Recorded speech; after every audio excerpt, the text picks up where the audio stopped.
धर्म यात्रा चैनल में आप सबका स्वागत है। नमस्कार। 2023 भिन्न भिन्न राशि वालों के लिए कैसा रहेगा, इसका हम जानते हैं राशि कुंडली के माध्यम से। एक वर्ष 2023 कैसा रहेगा, इससे पहले भी मैंने अपने वीडियो के माध्यम से आप सबको बताया है कि ग्रहाधीनम जगत सर्वम, पूरे संसार ग्रह के अधीन है। ग्रह हमारे ऊपर में प्रभाव डालता है, उससे प्रभावित होकर के ही हम किसी काम को करते हैं। तो डिटेल में हम जानते हैं कि किस प्रकार से कैसे क्या होना है 2023 भिन्न भिन्न राशि वालों के लिए। आइए विस्तृत रूप से हम देखते हैं मेष राशि वालों के लिए 2023 कैसा होने वाला है, इस पर हम चर्चा करते हैं। तो लग्न में जो है वो चंद्रमा बैठा हुआ है और साथ में राहु भी बैठा हुआ है। यहाँ पर चंद्रमा और राहु का लग्न में होना मेष राशि वालों के लिए ये बहुत एक हिसाब से अगर हम कहें तो बढ़िया है, क्योंकि चंद्रमा हमारा मन का कारक है और मन बहुत चंचल होता है और राहु की भी गति बहुत तीव्र होती है। तो जो दोनों प्लैनेट है जिनकी गति बहुत तीव्र है, मन को बहुत गति से, हमारे मन को बहुत गति से वो भगाता है। तो ये लग्न में होना ये अच्छी बात है, क्योंकि चंद्रमा का लग्न में अगर हो जाना, ये जो होता है कि लग्न में अगर चंद्रमा होता है तो मन हमारा स्थिर होता है। हम किसी भी काम को करने में हमारा मन बहुत एकाग्र होता है, हम बहुत तल्लीनता से उस काम को करते हैं। साथ में राहु भी बैठा हुआ है, तो राहु भी हमारे मन को कभी कभार ये हो सकता है कि हमारे मन को विचलित करे, हमारे मन में जो है वो भिन्न भिन्न प्रकार की जो है चिंताएँ वो आएँ, लेकिन चंद्रमा उसको जो है रोकेगा और ये हमारे लिए बहुत बढ़िया है। मेष राशि वालों के लिए 2023 में स्वास्थ्य की अगर हम बात करें तो मंगल जो इनका बैठा हुआ है वो सेकंड हाउस में बैठा हुआ है। तो मंगल का सेकंड हाउस में बैठना भी ये बढ़िया है, स्वास्थ्य भी इनका ठीक होगा। और चंद्रमा चतुर्थेश है, चतुर्थेश चंद्रमा का लग्न में होना ये बहुत बढ़िया है अपने आप में, क्योंकि केंद्र और त्रिकोण का यहाँ पर संबंध हो रहा है, तो ये भी बहुत बढ़िया है। चंद्रमा का लग्न में होना तो इनका स्वास्थ्य भी बढ़िया रहेगा और इनका मन भी बहुत बढ़िया रहेगा। तो मेष राशि वालों के लिए 2023 में स्वास्थ्य के हिसाब से जो फर्स्ट हमारा हाउस है, फर्स्ट हाउस से हम स्वास्थ्य का प्रेडिक्शन करते हैं जनरली, तो अगर हम ये देखें तो ये बढ़िया है। स्वास्थ्य को अगर हम देखें तो सेकेंड हाउस से प्रेडिक्शन हम करते हैं मुख का, वाणी का, कुटुंब का, धन का, इसका हम प्रेडिक्शन करते हैं। तो मंगल द्वितीय भाव में बैठा हुआ है, जो मंगल लग्नेश है, लग्नेश मंगल का द्वितीय भाव में बैठना ये बढ़िया है। लेकिन एक चीज़ यहाँ पर है क्या कि मंगल जो है ये थोड़ा क्रूर ग्रह है मंगल। तो क्रूर ग्रह का और इसका जो है जो प्रकृति है ये रंग इसका लाल है और प्रकृति जो है ये थोड़ा हॉट प्लैनेट है, थोड़ा गर्म है ये मंगल।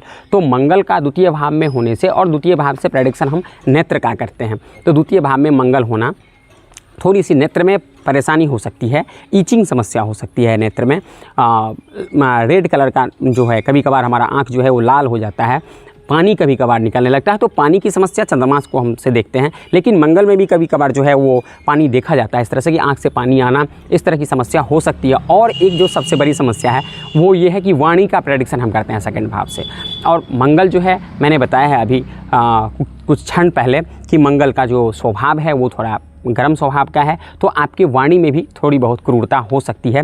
तो बाद बाकी बहुत कुछ, क्योंकि शुक्र जो है सेकंड भाव का जो ऑनर है शुक्र, ये बैठा हुआ है भाग्य स्थान में, बुध के साथ बैठा हुआ है और सूर्य भी है वहाँ पर, तो इसमें कोई समस्या यहाँ पर नहीं है। सेकंड भाव का जो है ये धन, वाणी, कुटुंब, ये सब सारी ठीक होगी। केवल मंगल की वजह से आप अपनी वाणी में थोड़ी सी जो है मिठास रखें और कोई बहुत ज़्यादा घबराने की बात नहीं है। तो फर्स्ट हाउस और सेकंड हाउस को अगर हम देखें मेष राशि वालों के लिए तो ये बहुत बढ़िया है। थर्ड हाउस से हम प्रेडिक्शन करते हैं पराक्रम का, साहस का, धैर्य का, अपने फ्रेंड सर्कल का, मित्र, बंधु बांधव, छोटा भाई का हम प्रेडिक्शन करते हैं, यात्रा का हम प्रेडिक्शन करते हैं। तो बुध बैठा हुआ है 9th हाउस में और सूर्य के साथ है, वहाँ पर सेकंड हाउस का ऑनर भी बैठा हुआ है, तो वाणी भी आपकी अच्छी होगी, क्योंकि जो भी सेकंड हाउस का हम प्रेडिक्शन कर रहे थे, क्योंकि शुक्र भी वहाँ पर साथ में बैठा हुआ है। तो शुक्र के होने से वाणी हमारा प्रखर हो जाता है, वाणी बहुत बढ़िया होता है। तो तीसरे भाव बुध और शुक्र का एक साथ होना ये बहुत बढ़िया है, क्योंकि शुक्र जो है आपका ये द्वितीयेश और सप्तमेश है शुक्र, और साथ में बुध बैठा हुआ है। तो आपका पराक्रम, साहस, मित्र, बंधु बांधव, फ्रेंड सर्कल, क्योंकि बुध और शुक्र जो है ये दोनों फ्रेंड सर्कल में हैं और ये दोनों प्लैनेट की जो फ्रेंड सर्कल है इसमें ये दोनों मित्र हैं। तो आपकी मित्र से बहुत बढ़िया रहेगा, आपका पराक्रम बहुत बढ़िया रहेगा। आप किसी भी काम को करने में, चूँकि काम करने में भी हमको जब मन लगता है तब हम किसी काम को कर पाते हैं, तो वो आपको बहुत बढ़िया से मन लगेगा और काम आप करेंगे, इसमें कोई दिक्कत नहीं होगी। और काम करने में आपको हरासमेंट जो है, थकान महसूस नहीं होगी, क्योंकि यहाँ पर दोनों बुध और शुक्र साथ में बैठा हुआ है, तो ये बहुत बढ़िया है आपके लिए। तो और साथ में सूर्य भी बैठा हुआ है, सूर्य आपका पंचमेश है, बुद्धि भी आप अपने वर्क के क्षेत्र में, जो आपका काम है उसके क्षेत्र में आप अपनी बुद्धि का भी यूटिलाइजेशन कर पाएंगे, तो ये बहुत बढ़िया है। अगर हम देखें तो ये बढ़िया है, आपका भाई से बहुत बढ़िया सहयोग मिलेगा, फ्रेंड सर्कल से आपका सहयोग मिलेगा, ये बढ़िया है। 4th हाउस से प्रेडिक्शन हम करते हैं ज़मीन जायदाद का, वाहन का, स्त्री का। स्त्री में यहाँ पर बहन भी आती है, माँ भी आती है, तो इसका हम प्रेडिक्शन करते हैं 4th हाउस से। ज़मीन का प्रेडिक्शन करते हैं, जायदाद का जो है, घर का प्रेडिक्शन हम करते हैं। ये चंद्रमा जो है 4th हाउस का ऑनर, वो लग्न में बैठा हुआ है राहु के साथ, तो ये भी 2023 में मेष राशि वालों के लिए ये भी बहुत बढ़िया है। अकस्मात कहते हैं कि स्वक्षेत्रे तुर्यनाथस तनुपति सहित स्यात् अकस्मात गृहाप्ति, अकस्मात गृह की प्राप्ति हो जाती है। ये चूँकि 1 वर्ष के लिए है, इसमें अगर ये परमानेंट कुंडली जो है आपका है, वो जो date of birth, time of birth और प्लेस ऑफ बर्थ के आधार पर बनाया जाता है, उस तरह की कंडीशन अगर उसमें हो तो 100% हम इसको कह सकते हैं कि अकस्मात ऐसी कुंडली में अकस्मात गृह की प्राप्ति हो जाती है। लोग चाहता है कि हमको क्या भोजन वस्त्र आवास जो है, वो 3 चीज़ हमें मूलभूत आवश्यकता जो है, उसके साथ साथ चाहता है कि आदमी कि हमको घर मिल जाए कहीं पर जहाँ हम रहते हैं, एक गाड़ी मिल जाए, यही हमारी जो है जीवन में जो मूलभूत आवश्यकता है वो यही है।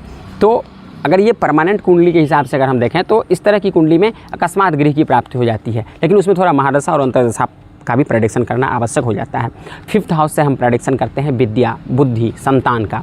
ये शुक्र और बुध एक साथ बैठा हुआ है 9th हाउस में, तो ये बहुत बढ़िया है आपका। मैंने पहले भी जब 2nd हाउस का प्रेडिक्शन मैंने कर रहा था, 3rd हाउस का प्रेडिक्शन कर रहा था, उस टाइम में भी मैंने आप लोगों को ये चीज़ बताया था कि आपका एजुकेशन भी बहुत बढ़िया रहेगा। जो स्टूडेंट पढ़ रहे हैं इस टाइम में, तो 2023 जो है वो उनको पढ़ने में बहुत मन लगेगा, क्योंकि बुध शुक्र जो है, बुध वाणी का कारक, वाक पटुता, शुक्र जो है वो भी गुरु है, असुर का गुरु है लेकिन वो भी गुरु है, तो कूटनीति भी जो है शुक्र के माध्यम से, और सूर्य चूँकि पंचमेश है तो विद्या बुद्धि का कारक हो गया इस लग्न वालों के लिए।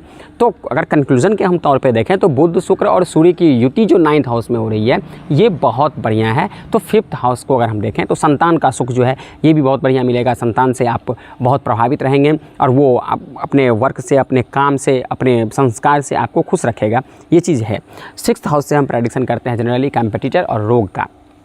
तो चूँकि सूर्य के साथ बुध बैठा हुआ है और सूर्य के साथ किसी भी प्लैनेट को आने में, चूँकि अब क्या हो जाता है तो वो उसका प्रभाव कम हो जाता है। अब आप ये भी कह सकते हैं कि जब सूर्य के सामने में बुध का को आने से प्रभाव कम हो जाता है, तब तो शुक्र का भी प्रभाव कम हो जाएगा और बुध का भी प्रभाव कम हो जाएगा। ऐसी बात नहीं है, इसलिए नहीं। ये कहते हैं कि 9 दिशंति शुभम नृणाम सौम्या केंद्राधिपा यदि क्रूराश्चेत अशुभम हेते प्रबलाश्च उत्तरोत्तरम। चूँकि सूर्य जो है यहाँ पर पंचमेश है, तो और पंचमेश ये शुभ ग्रह हो गया। क्रूरता है सूर्य में, लेकिन उसके बाद भी ये है इस मेष लग्न वालों के लिए जो है, मेष राशि वालों के लिए जो है ये शुभ ग्रह हो गया। तो ये शुभ प्रभाव देगा, अशुभ प्रभाव नहीं देगा, अशुभ को ये ख़त्म करेगा। तो हमारा बुध जो षष्ठेश है यहाँ पर, उसके प्रभाव को ये कम करेगा, बढ़ाएगा नहीं। तो ये यहाँ पर आपको रोग परेशान नहीं करेगा, शत्रु परेशान नहीं करेगा। 2023 में मेष राशि वालों के लिए ये प्रेडिक्शन है। 7th हाउस से हम प्रेडिक्शन करते हैं लाइफ पार्टनर का। केतु बैठा हुआ है, चंद्रमा की दृष्टि है उसके ऊपर में, राहु की दृष्टि है, तो राहु की दृष्टि से थोड़ी बहुत समस्या हो सकती है, लेकिन चंद्रमा स्त्री ग्रह है और स्त्री ग्रह का 7th भाव है। चूँकि 7th भाव जो है ये भी स्त्री का घर है, चूँकि हम लाइफ पार्टनर का प्रेडिक्शन करते हैं, तो इसमें जो है चंद्रमा की दृष्टि होने से आपका लाइफ पार्टनर से भी बहुत बढ़िया जो है वो बनेगा। और सप्तमेश बुध के साथ होने से ये भी स्थिति काफ़ी अच्छी होगी। सूर्य बैठा है तो कभी कभार ईगो प्रॉब्लम हो सकता है, लेकिन ईगो प्रॉब्लम होने से ये संभावना कम है ईगो प्रॉब्लम का, क्योंकि पंचमेश है सूर्य, तो सूर्य का पंचमेश होने से फ़ायदा होगा, इसका निगेटिव नहीं होगा। 8th हाउस से हम प्रेडिक्शन करते हैं आयु का, लंबी यात्रा का, रोग का प्रेडिक्शन करते हैं हम। तो मंगल जो है वो 2nd हाउस में बैठा हुआ है, तो 2nd हाउस में मंगल का होने से ये अच्छा है, आयु बढ़िया होगा, रोग परेशान नहीं करेगा। रोग हम 6th हाउस से भी प्रेडिक्शन करते हैं, लेकिन भयावह रोग का हम प्रेडिक्शन करते हैं इससे, तो ये चीज़ नहीं दिख रहा है। 9th हाउस से हम प्रेडिक्शन करते हैं भाग्य का, धर्म का, आस्था का, गुरु का हम प्रेडिक्शन करते हैं।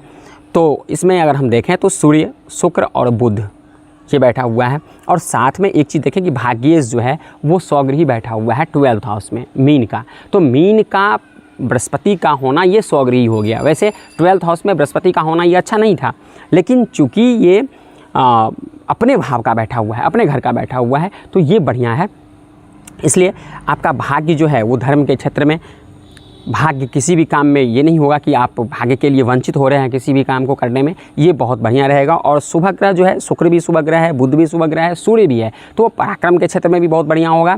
और धर्म भी, चूँकि सूर्य से अगर सूर्य बढ़िया हो तो हम धार्मिक स्वभाव के होते हैं, धर्म में हमको रुचि होती है, मन लगता है। और इसका स्वामी जो है बृहस्पति, ये भी स्वगृही बैठा हुआ है, तो आप धर्म में रुचि लेंगे। ये 2023 जो होगा मेष राशि वालों के लिए ये बहुत बढ़िया होने वाला है। 10th हाउस से हम प्रेडिक्शन करते हैं सत्ता, आजीविका, नौकरी, रोजगार, पिता, इसका हम प्रेडिक्शन करते हैं। तो अब यहाँ पर बहुत बढ़िया ये है कि शनि जो है ये स्वगृही बैठा हुआ है 10th हाउस में, तो सत्ता, आजीविका, नौकरी को अगर हम देखें तो ये बढ़िया है। चूँकि शनि जो है नौकर कार्य ग्रह है और वो 10वें स्थान में बैठा हुआ है, तो नौकरी भी आपको अच्छी मिलेगी। प्रमोशन अगर होना है तो वो प्रमोशन होने वाला है। इनकम ऑफ सोर्स हम 11th हाउस से प्रेडिक्शन करते हैं, वो भी शनि है, तो इंक्लूडिंग है, चूँकि शनि स्वगृही है, तो इनकम ऑफ सोर्स में भी आपका बजट जो है वो बहुत बढ़िया रहेगा। इनकम ऑफ सोर्स में भी कोई प्रॉब्लम नहीं होगा। एक्सपेंस का हम प्रेडिक्शन करते हैं 12th हाउस से, चूँकि ये भाग्येश भी है बृहस्पति, इसलिए एक्सपेंस जो है वो अपव्यय नहीं होगा, व्यय होगा, खर्च होगा, लेकिन वो सही दिशा में खर्च होगा। वो खराब दिशा में जो नेगेटिव है खर्च, ये नहीं होगा, जो अपव्यय नहीं होगा। ये चीज़ बहुत बढ़िया है। तो अगर हम कंक्लूज़न के तौर पे देखें तो 2023 मेष राशि वालों के लिए बहुत बढ़िया है। आप आराम से रहें, केवल अपनी वाणी पर नियंत्रण रखें और जो है हनुमान जी की आप पूजा करें, ये आपके लिए बहुत बढ़िया है। बहुत बहुत धन्यवाद।